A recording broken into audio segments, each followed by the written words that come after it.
Hello and welcome to our 5 minutes with Ekaterina war vlog about Dnipro, the central Ukraine.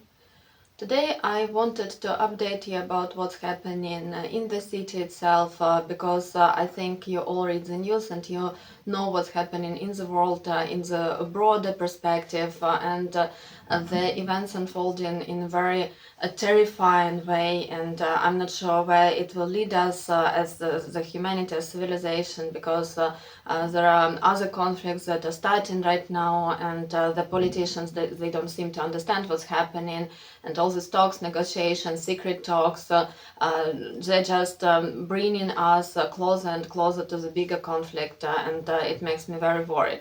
That's why I don't want to discuss what's happening in the big negotiation platforms, especially people trying to make Ukraine capitulate, people saying that Ukraine need to, for example, say that the Crimea is Russian territory, that Zaporizhia, Kherson, Mykolaiv, maybe the Donetsk and Luhansk, they're the parts of Russia, which is ridiculous, and it's totally illegal. Any kind of this thing, it will lead gradually to Russians capturing all Ukraine, because that's the big territories.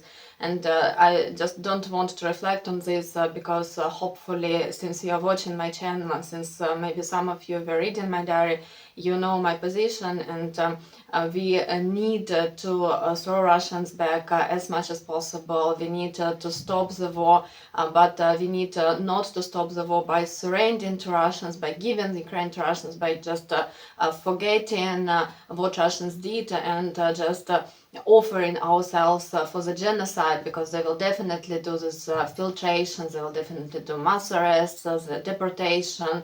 That's something that as soon as Ukraine will capitulate, Russians will enter and start doing in our territory. So I'm not even commenting on this, but I hope that you read the news, and I wish you stay strong and not to be too upset over this news, because I'm trying to cut myself as much as possible. I cannot cut myself totally from the news, and it's just devastating to see what's happening in the world right now in this international politics. But I wanted just to brief you in about the situation in Dnipro itself. It's spring now in Dnipro, and it's obviously the time when we don't use any heating or cooling devices. The temperatures are different. It used to be 25, then it used to be 15, so it got colder. We had a few rains, but not many. So it's like typical spring, and despite you don't need heating and you don't need cooling, so there are still some kind of uncomfortable temperature in the room maybe. But because of these temperatures, the electricity is on all the time. We don't have blackouts because again you don't have really heavy devices in terms of air conditioning, so that's why it's pretty good. The situation is pretty good in terms of what's happening in the electricity. And for me it was shocking to hear yesterday's news that there was a huge electricity outage in Europe, and people suffered, and that's something that we went through as well. So I can relate totally, and it's very shocking that Europe has it, and we kind of understand. We are not getting used to it, but we understand the situation, and if it happens in Ukraine, it happens. But I wouldn't even imagine like you're living in a peaceful country, in a peaceful town, and then you just have this massive blackout, massive outage. So I'm really sorry for what's happening in other countries now. And this is in this respect, Ukraine is doing well.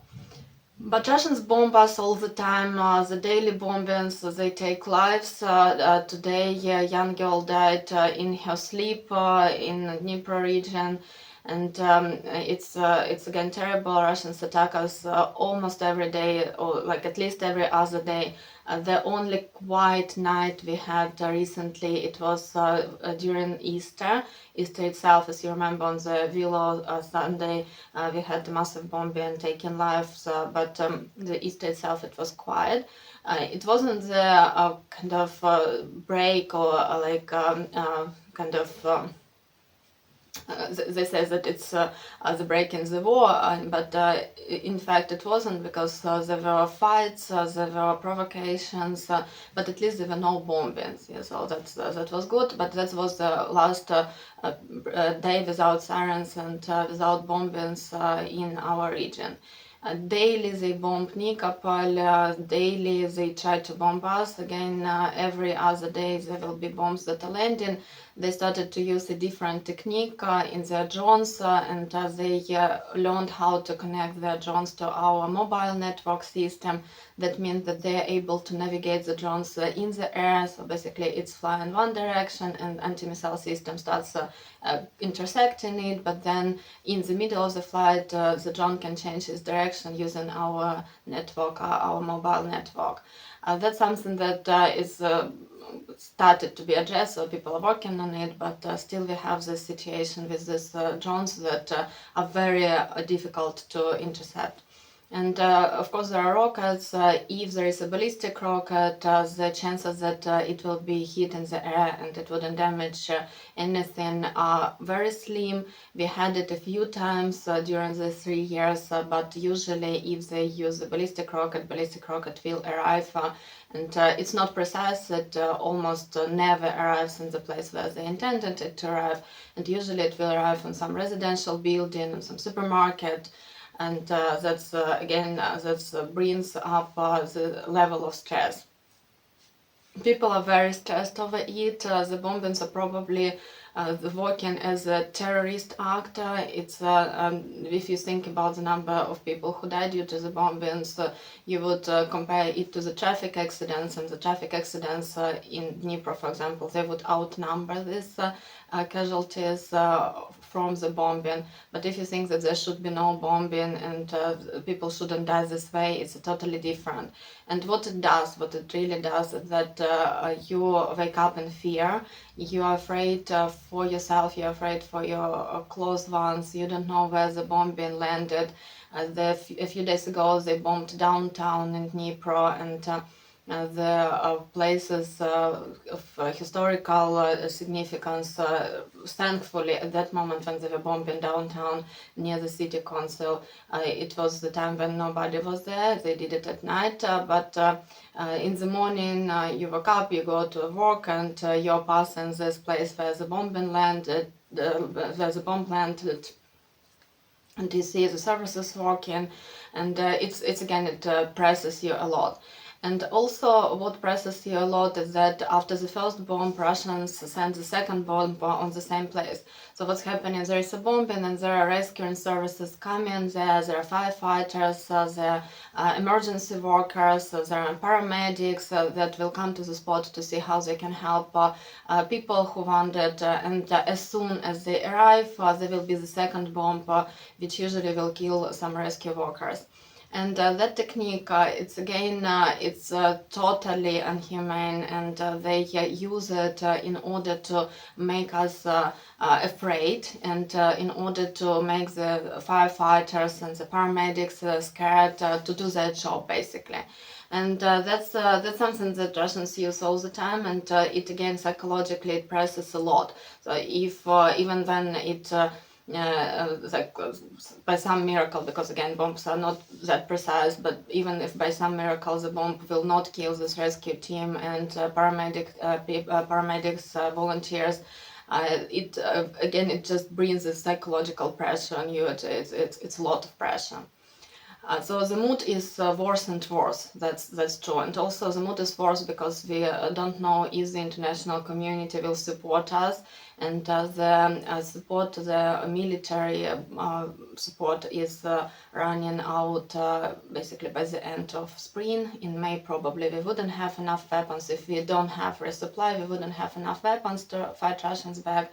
And even if the negotiations are not successful, if we don't have weapons, Russians will just military invade more and more territory, which they are doing. Yesterday, the Russian commander-in-chief said that they captured the Kursk region totally. It's not true. We still have some villages on our side, but again, that's something that they are doing, and they will probably accomplish it. and they also advance in Donetsk direction, or we can also call it Dnipro direction, so they're moving closer and closer to Dnipro itself. I was counting, and they're now about like 120 kilometers from the city, and if you see the area which they can reach with their bombs, so you can say that it's about like 80 kilometers of safety where you can actually move and do some things. And a few villages nearby, a few villages near Dnipro are already officially announced as the potential war zone, so which means that Russians actually staying on the border of the region, and these villages, these particular parts of Dnipro region, they're in immediate threat, and I'm worried about it. It makes me very anxious, but unless we have enough weapons by some, we will have the warfare near Dnipro itself. So that's the situation with this one.